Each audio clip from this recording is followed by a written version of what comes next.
ಅಂದ್ರೆ ಬಿಜೆಪಿಯವರು ತೇಜಸ್ವಿ ಸೂರ್ಯ ತರ್ಕಬದ್ಧವಲ್ಲದ ಯೋಜನೆ ಹಣ ಪೋಲು ಅನ್ನುವಂತಹ ಆಕ್ಷೇಪ ಮಾಡ್ತಾರೆ.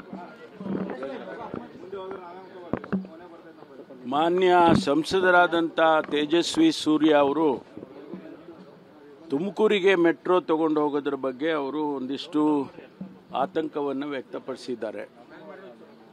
ಬಹುಶಃ ಅವರಿಗೆ ಅನೇಕ ವಿಚಾರಗಳು ಅವರ ಗಮನದಲ್ಲಿ ಇಲ್ಲ ಅಂತ ಅಂದ್ಕೊಳ್ತೀನಿ. ಪ್ರತಿನಿತ್ಯ ಸಾವಿರಾರು ಜನ ತುಮಕೂರಿನಿಂದ ಪ್ರಯಾಣ ಮಾಡ್ತಾರೆ ಮತ್ತು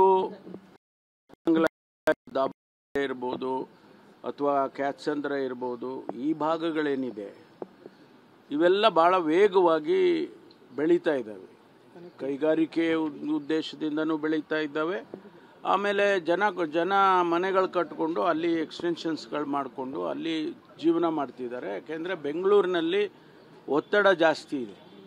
ನೀರಿಗೆ ಕಷ್ಟ, ಕರೆಂಟಿಗೆ ಕಷ್ಟ, ಓಡಾಡೋದಕ್ಕೆ ಟ್ರಾಫಿಕ್ಕು ಕಷ್ಟ, ಇದೆಲ್ಲ ನೋಡಿಕೊಂಡು ಅವರೆಲ್ಲ ಅಲ್ಲೆಲ್ಲ ಜೀವನ ಮಾಡ್ತಾರೆ. ಅದಕ್ಕೆ ನಾವು ಏನು ಯೋಚನೆ ಮಾಡಿದ್ವು, ತುಮಕೂರಿನಲ್ಲಿ ಈಗಾಗಲೇ ಏಷ್ಯಾದಲ್ಲೇ ಹೈಯೆಸ್ಟ್ ಇಂಡಸ್ಟ್ರಿಯಲ್ ಹಬ್ ದೊಡ್ಡದಾಗಿ ಒಂದು 20,000 ಎಕರೆ ಭೂಮಿಯಲ್ಲಿ ಮಾಡಿದ್ದಾರೆ, ನಡೀತಾ ಇದೆ. ಈಗಾಗಲೇ 150-200 ಇಂಡಸ್ಟ್ರೀಸ್ ಬಂದುಬಿಟ್ಟಿದೆ. ಫುಡ್ ಪಾರ್ಕ್ ಬಂದಿದೆ, ನಿಮ್ಸ್ ಬಂದಿದೆ, ಟೈಮೆಕ್ ಜಾಪನೀಸ್ ಫ್ಯಾಕ್ಟ್ರಿ ಬಂದಿದೆ.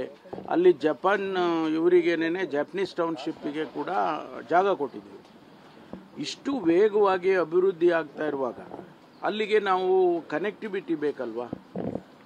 ಒಂದಲ್ಲ ಎರಡಲ್ಲ, ರಸ್ತೆ ಇರ್ಬೋದು, ಮೆಟ್ರೋ ಇರ್ಬೋದು, ಇನ್ನೊಂದು ರೈಲ್ ಇರ್ಬೋದು, ಇದೆಲ್ಲ ಕನೆಕ್ಟಿವಿಟಿ ಇದ್ದರೆ ಬೆಂಗಳೂರಿಗೆ ಪ್ರೆಷರು ಕಡಿಮೆ ಆಗುತ್ತೆ ಅನ್ನುವಂಥ ಉದ್ದೇಶ. ನಮ್ಮ ಈ ಬೆಂಗಳೂರನ್ನ ಬೆಳೆಸುವಂಥ ಸಂದರ್ಭದಲ್ಲಿ ನಾವೆಲ್ಲ ಯೋಚನೆ ಮಾಡಿದ್ದು ರಾಮನಗರ ಇರ್ಬೋದು, ಕೋಲಾರ ಇರ್ಬೋದು ಮತ್ತು ತುಮಕೂರು ಇರ್ಬೋದು, ಈ ಟೌನ್ಶಿಪ್ಗಳನ್ನು ಹತ್ತಿರದಲ್ಲಿರ್ತಕ್ಕಂಥ ಪಟ್ಟಣಗಳನ್ನು ಬೆಳೆಸಿದರೆ ಬೆಂಗಳೂರಿಗೆ ಪ್ರೆಷರ್ ಕಡಿಮೆ ಆಗುತ್ತೆ ಮತ್ತು ಎಕ್ಸ್ಪ್ಯಾನ್ಷನ್ ಕೂಡ ಆಗುತ್ತೆ ಅಂತೇಳಿ ಉದ್ದೇಶ ಇಟ್ಕೊಂಡು ಮಾಡಿದ್ದೇವೆ. ಈಗಾಗಲೇ ನಾನು 2-3 ವರ್ಷದ ಹಿಂದೆನೇ ಇದನ್ನು ಪ್ರಸ್ತಾಪ ಮಾಡಿದ್ದೆ. ತುಮಕೂರಿಗೆ ಮೆಟ್ರೋ ರೈಲನ್ನು ತೊಗೊಂಡು ಹೋಗಬೇಕು ಅಂತೇಳಿ. ಅಲ್ಲಿಂದ ಇಲ್ಲಿವರೆಗೂ ಚರ್ಚೆಗಳಾಗ್ತಾ ಇದೆ, ಎಲ್ಲ ಆಗ್ತಾ ಇದೆ.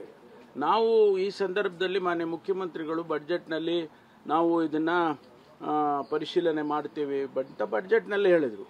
ಫೀಸಿಬಿಲಿಟಿ ಸ್ಟಡಿ ಮಾಡ್ತೇವೆ ಅಂತ ಫೀಸಿಬಿಲಿಟಿ ಮಾಡಿದರು. ಫೀಸಿಬಿಲಿಟಿಯಲ್ಲಿ ಅವರು ಪಾಸಿಟಿವ್ ಆಗಿ ಕೊಟ್ಟಿದ್ದಾರೆ. ಈಗ ಅದಾದ ಮೇಲೆ ನಾನು ಒಂದು ಸಭೆ ತಗೊಂಡು ಎಲ್ಲರಿಗೂ ಮಾತನಾಡಿ ಚರ್ಚೆ ಮಾಡಿ DPR ಮಾಡೋದಕ್ಕೆ ಅನುಮತಿಯನ್ನು ಕೊಟ್ಟಿದ್ದಾರೆ. DPR ಮಾಡಿ ಆನಂತರ ಅದರ ಡೀಟೇಲ್ಸ್ ಎಲ್ಲ ಬಂದ ಮೇಲೆ ಅದಕ್ಕೆ ಕಾಸ್ಟು ಅದೆಲ್ಲ ವರ್ಕೌಟ್ ಮಾಡಿ ಎಲ್ಲಿಂದ ನಾವು ಹಣ ತರ್ಬೋದು ಅಂತ